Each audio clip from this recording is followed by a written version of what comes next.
Shalom 6260వ రోషాష్న దేవుని యొక్క గ్రంథంలో వ్రాయబడినట్లు ఇప్పటికీ 6259 సంవత్సరాలు ప్రారంభమైనవి. అంటే సృష్టి ప్రారంభం నుంచి లెక్కిస్తే అనగా 23 ఫిబ్రవరి 4234 BC మంగళవారం సాయంకాలం 6 గంటలు 35 డిగ్రీల ఈస్ట్ లాంగిట్యూడ్లో సూర్యచంద్ర నక్షత్రాలను 50 3 రాత్రులు 3 పగళ్ళు గడిచిన తర్వాత సృజించారు. అక్కడి నుంచే చంద్రదశలు కానీ సమయం కానీ ప్రారంభమవుతుంది. అంటే ఇప్పుడు నడుస్తున్నటువంటి యూనివర్సల్ టైం లేదా యూటీసీ కోఆర్డినేటెడ్ యూనివర్సల్ టైం అనే దాని ప్రకారం కాకుండా యెరూషలేము నుండే 50 నిర్ణయించిన దాని ప్రకారమే నడుస్తుంది సమయం. అలా లెక్కించడం లేదు కాబట్టే తప్పు జరుగుతుంది. పైగా 50 యొక్క క్యాలెండర్ ఫార్ములా 49 సంవత్సరాలు, అంటే 49 ఇయర్ లూనీ సోలార్ సైకిల్. ఈ హిందువుల యొక్క calendar formula 60 year luni solar cycle. గ్రీకుల యొక్క calendar formula 19 year luni solar cycle. హిందువుల యొక్క 60 ఇయర్ సైకిల్లో 30 ఇయర్ సైకిల్ అనేది రిపీట్ అవుతుంది. దాన్ని గ్రహించలేదు. అందుచే హిందూ క్యాలెండర్ ప్రకారం ఖచ్చితమైన చంద్రదశలు రావట్లేదు. హిందూ క్యాలెండర్ని చైనీయులు కూడా పాటిస్తున్నారు. అందుచేత 1930లో చైనా దేశంలో లూనీ సోలార్ క్యాలెండర్ని, అంటే 60 ఇయర్ లూనీ సోలార్ సైకిల్ని బ్యాన్ చేశారు. అయినప్పటికీ మతపరమైంది కాబట్టి ఇంకా నేటికి చైనాలో పాటిస్తున్నారు. అలాగే మన దేశంలో కూడా పాటిస్తున్నారు. మనం దేవుని గ్రంథం నుంచి లెక్కిస్తే 2025 సెప్టెంబర్ 23వ తారీఖున తెల్లవారుజామున 4 గంటల 51 నిమిషాల 4.896 సెకండ్లకి ఇజ్రాయెల్ దేశంలో 6260వ సంవత్సరం ప్రారంభమైంది. ఇజ్రాయెల్ రోషాష్న అంటారు అన్నమాట. అంటే హెడ్ ఆఫ్ ద ఇయర్ అన్నమాట అండి. అంటే సంవత్సరానికి ప్రారంభం తలలాంటిది అనమాట. 50 మొట్టమొదట సృష్టిని చేసినప్పుడు ఈ భూమి 23 డిగ్రీలు వంగి లేదండి. భూమి అనగా ఆరిన నేల ఒక ప్రత్యేకమైన ప్రదేశంలో ఉంది, అంటే వంపు తిరగలేదు. ఎప్పుడైతే ఆయన కాంటినెంటల్ డ్రిఫ్ట్ చేశారో అప్పటి నుండి ఈ భూమి వంగి ఉంది.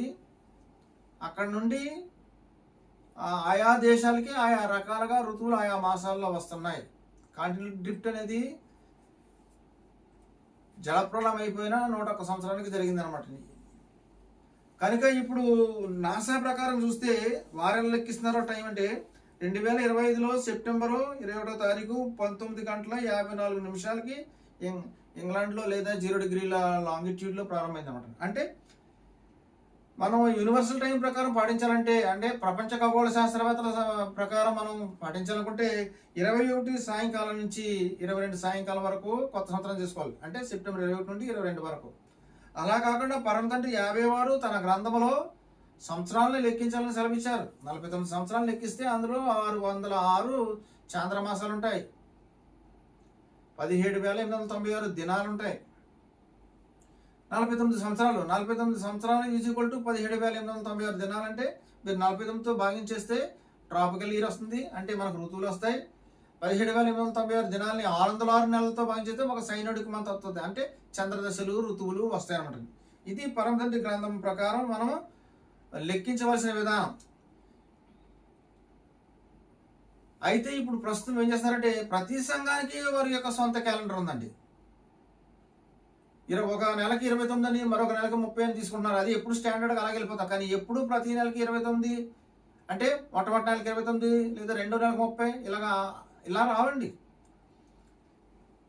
మనం ఒక నెలకు 29 దినాల 30 దినాలని నిర్ణయించింది ఏంటంటే ఆయన యొక్క క్యాలెండర్ ఫార్ములా. ఉదాహరణకి 0 అవర్స్ నుండి 9 అవర్స్ లోపులో, అంటే మధ్యరాత్రి 12 గంటల నుంచి ఉదయం అంటే పగటి భాగం 9 గంటల మధ్యలో కనుక నెల ప్రారంభ దినం ప్రారంభమవుతే మనం అంతకుముందు సాయంకాలం నుంచి పాటించాలన్నమాట. ఇప్పుడు మనం ఈ దినాన్ని 22 సాయంకాలం నుంచి, అంటే సెప్టెంబర్ 22 నుంచి ఎందుకు పాటిస్తున్నామంటే సెప్టెంబర్ 23వ తారీఖున 4 గంటలకి ఇజ్రాయెల్ దేశంలో ప్రారంభమైంది. అంటే 0 నుండి 9 గంటల మధ్యన, అంటే మధ్యరాత్రి నుండి ఉదయం 6 గంటల మధ్యన ప్రారంభమైంది. కాబట్టి సెప్టెంబర్ 22 సాయంకాలం మనం పాటిస్తున్నాం. ఉదయం 9 గంటల నుండి 24 గంటల మధ్యలో కనుక నెల ప్రారంభమైంది అనుకోండి, అప్పుడు అదే రోజు సాయంకాలం 6 గంటల నుంచి మనం నెల ప్రారంభం తీసుకోవాలి. కనుక ఒక్కొక్కసారి ఒకటో నెలకి రెండో నెలలకు కూడా 29 దినాలు ఉంటాయి. ఒక్కొక్కసారి ఒకటో నెలకి రెండో నెలలు కూడా 30 దినాలు రావచ్చు. అవన్నీ ఎలా వస్తాయి అనేది మేము మా వెబ్సైట్లో YHWH calendar 49.comలో మేము పెట్టాము. మీరు స్పష్టంగా చూడొచ్చు. మీరు ఎవరి దగ్గరైనా సరే ఈ రోజు నెల ప్రారంభం కాదా, లేకపోతే రేపెందుకు నెల ప్రారంభం కాదు, లేకపోతే నిన్నెందుకు నెల ప్రారంభం కాదు, అలాగే ఇప్పటికి 6260 సంవత్సరాలని మనం చెప్తున్నాం. అదే యూదులైతే 5696 సంవత్సరం అని వాళ్ళు చెప్తున్నారు, లేదా 5697 సంవత్సరం అని చెప్తున్నారు. మీరు ఎవరు చెప్పినప్పటికీ రుజువడగలండి. సూర్య చంద్ర నక్షత్రాదులను ఎప్పుడు సృజించారు యావే వారు. అక్కడి నుంచి ఆదాము నుండి ఉన్న చరిత్ర అంతా చూపించాలి. ప్రతి సంవత్సరం చూపించుకొని లెక్కేసుకొని రావాలి. అవన్నీ మేము మా యొక్క వెబ్సైట్లో జ్యూస్ హిస్టరీలో ఇచ్చాం, మీరు చూడొచ్చు. జ్యూస్ హిస్టరీలో మొత్తం యూదుల యొక్క చరిత్ర అంతా ఉంటుంది. అందులో 62.5 సంవత్సరాలు మర్మంగా వ్రాయబడనే. అందుకని ఇప్పటికీ 62.5 సంవత్సరాల గురించి తెలియదు కనుకనే తప్పుడు చరిత్ర అనేది లెక్కిస్తున్నారు. అలాగే ఇశ్రాయేలీలు అయితే అంటే రబ్బీలు అయితే సుమారు 400 సంవత్సరాలు పైబడి 473 సంవత్సరాలు ఖచ్చితంగా చెప్పాలంటే తీసివేసిన ఉంటుంది. లేఖనాలలోంచి తీసివేసిన వాళ్ళు శాపగ్రస్తులు, లేఖనాలకు కలిపిన వాళ్ళు శాపగ్రస్తులు, అలాగే తప్పుడు బోధనలు బోధించే వాళ్ళు శాపగ్రస్తులు, తప్పుడు బోధనల ప్రకారం నడిచేవాళ్ళు శాపగ్రస్తులు. ఇప్పుడు లేఖనాల నుంచి మనం చూద్దాం. 50 వారి గ్రంథంలో ద్వితీయోపదేశకాండం 11వ అధ్యాయము 11-12 వచనాల్లో సంవత్సరాది మొదలుకొని సంవత్సరాంతం వరకు అని ఉంటుందండి. ఈ గ్రంథాన్ని 50 గ్రంథం అనాలే తప్ప బైబిల్ని కానీ వేద గ్రంథం అని అనకూడదు. వేదం అంటే హిందువులండి, మరీ అజ్ఞానం అంటే ఎంత పశుప్రాయులు ఉన్నటువంటి ఈ గ్రంథాన్ని 50 గ్రంథాన్ని వేద గ్రంథం అంటున్నారు, వేదవాక్ అంటున్నారు. చాలా తప్పండి. బైబిల్ అంటే ఒక చాలా తప్పు పదం. ఎక్కడ దేవుని గ్రంథంలో బైబిల్ లేదు. అందుకని బయట వాళ్ళు అడుగుతున్నారు, బయట మతస్థలం మీరు బైబిల్ అంటారు ఎక్కడ ఉందని. నా లైఫ్ టైం ఛాలెంజ్ అని ఒక ఆయన ముస్లిం అయినా ఛాలెంజ్ చేశారు, బైబిల్ అని చూపించండి అని. కనుక 50 గ్రంథం అని ఉంటుంది, పరిశుద్ధ లేఖనాలని ఉంటాయి, లేఖనాలని ఉంటుంది, అంతే తప్ప కానీ బైబిల్ అని మాత్రం లేదు. కనుక 51 వారి గ్రంథంలో సంవత్సరాది మొదలుకొని సంవత్సరాంతం వరకు ఉంది. సంవత్సరాంతం అంటే క్రైస్తవులు ఏమనుకుంటున్నారు, జనవరి 1వ తేదీ అని. సంవత్సరాంతం అంటే డిసెంబర్ 31 అనుకున్నారు. అలా లేదండి దేవుని గ్రంథంలో. నిర్గమకాండం 12వ అధ్యాయం 1-2 వచనాలు చూస్తే అందులో నెలలలో ఇది మీకు మొదటిది. నిర్గమకాండం 13 చూస్తే అబీబు నెల, అబీబు నెలను ఆచరించండి. అబీబు నెల అంటే మొట్టమొదటిదండి. ఎక్కడి నుంచి మొట్టమొదటిది? సూర్యచంద్ర నక్షత్రాలను చేసిన తర్వాత 6 నెలలు గతించిన తర్వాత ఫలవృక్షాలతో ఉన్న చెట్లని ఆకులు రాల్చేసి మరలా చిగులు ప్రారంభమైంది. అప్పుడు 6 నెలలు అయిపోయినాయి. 6 నెలలు అయిపోయిన తర్వాత మరలా కొత్త సంవత్సరం వచ్చింది. అదే మత సంబంధమైన కొత్త సంవత్సరం. మత సంబంధమైన కొత్త సంవత్సరం ఎప్పుడు వస్తుందండి? ఈ ఉత్తరాంధ్ర గోళంలో చెట్లన్నీ చిగురించినప్పుడు వస్తుంది. ఎక్కడ చూసినా మీకు చెట్లన్నీ చిగురిస్తాయి, పక్షులన్నీ కూతలు పోస్తాయి, కోకిళ్ళు స్వరం వినిపిస్తుంది. ఇది మనకు గుర్తండి, నూతన స్వభావానికి గుర్తు.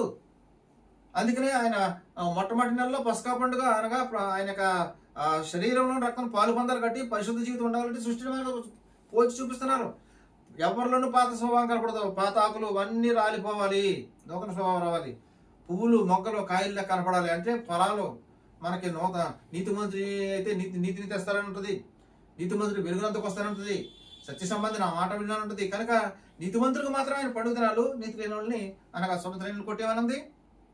సున్నత ఉండి ఆయన మాటల ప్రకారం నడవకపోతే అన్ని జనుల ఆచారాల ప్రకారం నడిస్తే కొట్టివేలు రాయబడింది. కనుక సంవత్సరాది అని అంటే మనం ఏం చూసుకోవాలి? 2 సంవత్సరాలు ఉన్నాయని గుర్తుంచుకోవాలి. సృష్టి ప్రారంభం నుంచి వచ్చింది, అది సంవత్సరానికి తలలాంటిది ఉంటుంది. అందుకే రోషాషన్ అంటారు. శనాథం అంటే నూతన సంవత్సరం. కనుక ఇశ్రాయేల్ దేశంలో మీరు ఇశ్రాయేల్ వైపు చూడండి, ప్రపంచంలో ఉన్నటువంటి అందరూ ఇదేనా మనం ఇశ్రాయేల్ నుండే నేర్చుకోవాలి. ఎందుకంటే మనల్ని తీసుకెళ్ళి వాళ్ళకి అంటుకట్టారు. రోమ 11వ అధ్యాయము 13-23 వచనం చూస్తే మనల్ని తీసుకెళ్ళి అంటుకట్టారండి. ఎవరైతే నీతిమంతులు ఉన్నారని. మనం అడవి ఒలివ చెట్టు ఉంది, అడవి చిలువ చెట్టు నుంచి కొన్ని కొమ్మలు కొట్టేశారండి, అందరినీ కొట్టలేదండి. ఎవరైతే అబ్రహాం గారి గుణాలు ఉన్నాయో, అబ్రహాం గారి పిల్లలు లాంటి గుణాలు ఉన్నాయో వాళ్ళందరినీ కట్ చేసి అనిజల నుంచి ప్రత్యేకించి ఇశ్రాయేల్లో ఎవరైతే అబ్రహాం సంబంధులే కానీ శరీర సంబంధంగా హృదయాలకు సున్నత లేదు కనుక వాళ్ళని కట్ చేశారు. ఆ కట్ చేసిన దాంట్లో వాళ్ళని ఎట్టుకెళ్ళి గ్రాఫ్ట్ చేశారు అన్నమాట. అంటే నీతి ఇశ్రాయేల్లో కనుక లేకపోతే వారిని కట్ చేసేస్తున్నారు. ఎవరైతే నీతిమంతులు ఉన్నారో అనిజల నుంచి వాళ్ళని తీసుకుని గ్రాఫ్టింగ్ చేస్తున్నారు. కనుక మీరు 1వ రాజులు 8వ అధ్యాయం చూస్తే యాతాని మాసం అని ఉంటుంది చూడండి. 1వ రాజులు 8వ అధ్యాయం 2 నుండి కాబట్టి ఇశ్రాయేలు అందరూ యాతానీమను 7వ మాసమందు పండుగ కాలంలో రాజైన సొలొమోను నద్దకు కూడి కొనిరి.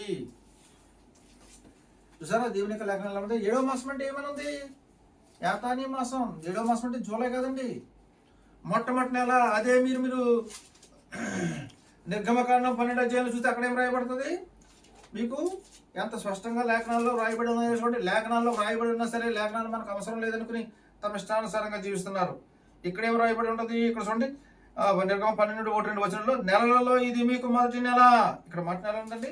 దీన్ని మళ్ళీ 13వ అధ్యాయంలో చూడండి, 13వ నెలలో ఇక్కడ ఎంత స్పష్టంగా ఉన్నదో 4వ వచనం, నిర్గమకాండం 13:4లో అబీబను నెలలో ఈ దినమందే మీరు బయలుదేరి వచ్చింది అంటే ఈజిప్ట్ నుంచి బయలుదేరి వచ్చిందని అండి. అలాగే ద్వితీయ దర్శనం 16 చూస్తే అబీబు నెలను ఆచరించి, అంటే 2 కొత్త సంవత్సరాలు ఉన్నాయి. ఒకటి సృష్టి ప్రారంభం నుంచి కొత్త సంవత్సరం, అది ఇశ్రాయేల్ దేశంలో వేసవికాలం అండి. ఇప్పుడు సెప్టెంబర్ అక్టోబర్ అంటే మనకు వేసవికాలం, అదే మనకైతే ఇక్కడ వానాకాలం. ఆయా దేశాలకి కొన్ని చోట్ల ఎండాకాలం, కొన్ని ఆయా విధాలుగా ఉంటుంది. మనం ఇశ్రాయేల్ ప్రకారం తీసుకోవాలి. అందుకని 7వ మాసంలో అయినా పర్ణశాల పండుగలు అనగా సుక్కోత్ పండుగలు జన్మించారు. కాబట్టి గొర్రెల మందలు బయట ఉన్నాయండి. 7వ మాసంలో అయినా పుట్టారు. పర్ణశాల పండుగలో అంటే సుక్కోత్ పండుగలో పుట్టారు. పస్కా పండుగలో బలి అయిపోయారు. పులినొట్లు పండుగ తినాలంటే 7 సంఘకాలాలు. ఇప్పుడు 5వ సంఘకాలం నడుస్తున్నది, ఇంకా 2 సంఘాలు ఉన్నాయి. మోషే ఏలియా గారి ఆత్మతో వచ్చే బోధి సంఘాలం, అది 6వ సంఘాలం. కనుక సుమారు 2136 ఏడీలో మెస్సీవారు వస్తారంటే మనకు ఆధారం లేఖనాల ప్రకారం. ఓషే 6వ అధ్యాయము 1-3 వచనాలు మీకు చూస్తే అక్కడ ఇశ్రాయేల్ అంటారు, మామూలు మీరు 2 దినాలు కొట్టారంటారు, 3వ దినం పరిశుద్ధపరుస్తారంటారు, 3 దినం నిబంధన చేసుకుంటామని అంటారు. అంటే 2 దినాలు 2000 సంవత్సరాలు సర్వ ప్రపంచాన్ని తరిమేసే ఇశ్రాయేల్ 135 ఏడీలు అంటే 135 కామనారాలు. 2135 వరకు వారు శపించబడ్డారు ఆత్మ సంబంధంగా. మీరు చూసుకోండి సరిగ్గా, 135 ఏడీ నుండి 2135 వరకు కారిగా 2 దినాలు అవుతాయి. అంటే 2000 లూనీ సోలార్ సంవత్సరాలు. అలాగే సమరయ స్త్రీతో అక్కడ మాట్లాడుతూ ఉంటే సమరయులు అందరూ వచ్చి మా యొద్ద ఉండమంటారండి. అక్కడ వారి యొద్ద 2 దినాలు ఉన్నాయి. అంటే అనుజులకు ఇచ్చిన కాలం 2 దినాలు, 2000 సంవత్సరాలు. మీకు అర్థమవుతుందండి స్పష్టంగా. కనుక 1 దినం అంటే 1000 సంవత్సరాలు, 6 దినాలు అంటే 6000 సంవత్సరాలు. నరులకి ఇచ్చిన కాలం 6 దినాలు. మనం పని చేసుకున్న మానవ రాజ్య పరిపాలన. 7వ దినం సబ్బాత్ దినానికి ఆయన ప్రభువు ఉంది, మనిషి కుమారుడు. ఆయనే 50 వారు. ఆయన వచ్చి 7వ దినం పరిపాలిస్తారు. కనుక సబ్బాత్ అనేది విశ్రాంతికి సాదృశ్యం. కనుక ఇప్పుడు మనము మొట్టమొదటి నెల అంటే మతపరంగా అబీబు నెల తీసుకోవాలి. మొట్టమొదటి నెల సృష్టి ప్రారంభించంటే యాతానీ నెల తీసుకోవాలి. అందుకే సంవత్సరాంతమందు పంట కూర్చుకున్నప్పుడు పనశాల పడించాలి. అంటే ఏంటి? మతపరంగా సంవత్సరాంతం అయిపోయేటప్పటికి పనశాల పండుగలు వస్తాయి. అర్థమైంది మీకు? అలా కాకుండా అబీబు నెలను ఆచరించండి. ఈజిప్ట్లోంచి బయలుదేరింది మొదలుకొని అక్కడి నుంచి మతపరమైన క్యాలెండర్ ప్రారంభించారు. అంటే 2 మతపరమైన క్యాలెండర్ ఉన్నాయి. ఒకటి religious 49 year luni solar cycle, ఒకటి అది ఈజిప్ట్లో ఉండగా ప్రారంభమైంది. దాన్ని లెక్కించడం మాత్రం కనానికి వెళ్ళాక లెక్కించాలంటున్నారు. అలాగే సృష్టి ప్రారంభం నుంచి ఉంది, అది సివిల్ 49 ఇయర్ సైకిల్. ఈ 2 ఒకటేనండి. కనుక 2 కొత్త సంవత్సరాలు ఉన్నాయి. ఇప్పుడు లేఖనాల నుంచి మనం చూస్తే నూతన సంవత్సరం గురించి యెహెజ్కేలు గ్రంథం 18వ అధ్యాయము 31లో మీకు అక్కడ చూస్తే ఇశ్రాయేల్ గురించి మాట్లాడుతూ, దుర్మార్గుడు తన దుర్మార్గాన్ని బట్టి నశింపడం నాకు ఇష్టం లేదు, కాబట్టి మీరు నూతన హృదయం తెచ్చుకోండి, నూతన బుద్ధి తెచ్చుకోండి అంటారు. అంటే నూతన హృదయం నూతన బుద్ధి తెచ్చుకోవాల్సిన బాధ్యత మంది, నడవలసిన బాధ్యత మంది. నడవకపోతే వాడు పాపం నుండి మృతి పొందుతారండి. మళ్ళీ అదే యెహెజ్కేలు గ్రంథం 36వ అధ్యాయం 25 నుంచి మీరు 35 వచనాల వరకు చూస్తే అక్కడేముంటది? నేను మీకు నూతన బుద్ధి కలిగజేస్తాను, అనుజనుల వల్ల కలిగిన అపవిత్రత, విగ్రహాల వల్ల కలిగిన అపవిత్రత అంతా తీసివేస్తాను, నా ఆజ్ఞలు నా కట్టలు కైగొన్నట్లు మీకు నేను ఆత్మతో నింపుతాను అని అంటారు. అంటే ఏంటి? మొట్టమొదటిగా నూతన హృదయం నూతన బుద్ధి మనం తెచ్చుకుంటే మన హృదయాలకు సున్నతి చేస్తారు. నేను ఆత్మనిస్తానంటే సున్నతిస్తానట్లు లెక్కండి. మీరు హృదయాలకు సున్నతి చేసాను. మీరు రోమా 2వ అధ్యాయం 26-29 నుంచి చూస్తే ఆత్మ సంబంధం సున్నతి గలవాడే యూదులే ఉంటుందండి. అటు పనికి మహిమ దేవుని వల్ల కలుగును. అంటే ఎవరికి వారు హృదయంలో సున్నతి తెచ్చుకోవాలి. సున్నతి తెచ్చుకోవడం అంటే హృదయంలో ఈ పాప స్వభావం ప్రకారం నడవకుండా నీతి ప్రకారం నడవాలి. ద్వితీయోపదేశంలో 10వ అధ్యాయం 16లో ఏముంటుంది? ఇశ్రాయేలులారా మీరు ముస్కరులు కావద్దు, మీ హృదయాలకు సున్నతి చేసుకోమంటున్నారండి. అంటే ఎక్కడ ఉండాలి సున్నతి? హృదయానికి. కనుక నూతన హృదయం నూతన బుద్ధి మనం తెచ్చుకుంటామే నూతన సంవత్సరం. అలా లేకుండా ఎన్ని సంవత్సరాలు ఎన్ని కొత్త సంవత్సరాలు వస్తున్నా నూతన స్వభావం అనేది ఏం ప్రయోజనం లేదండి. 2 కొరింథీ 5వ అధ్యాయం 17వ వచనంలో అక్కడ ఏముంటుంది? ఎవడైనను మెస్సియానందు ఉన్న ఎడలా నూతన సృష్టి పాతలో గతించిన. ఇది నన్న క్రైస్తవులు మీరు ఎవరైనా చూడండి, అన్ని పాత బుద్ధులు అండి. హిందువులు అయితే హిందువుల బుద్ధులు, సిక్కుల్లోంచి వచ్చారంటే సిక్కుల బుద్ధులు.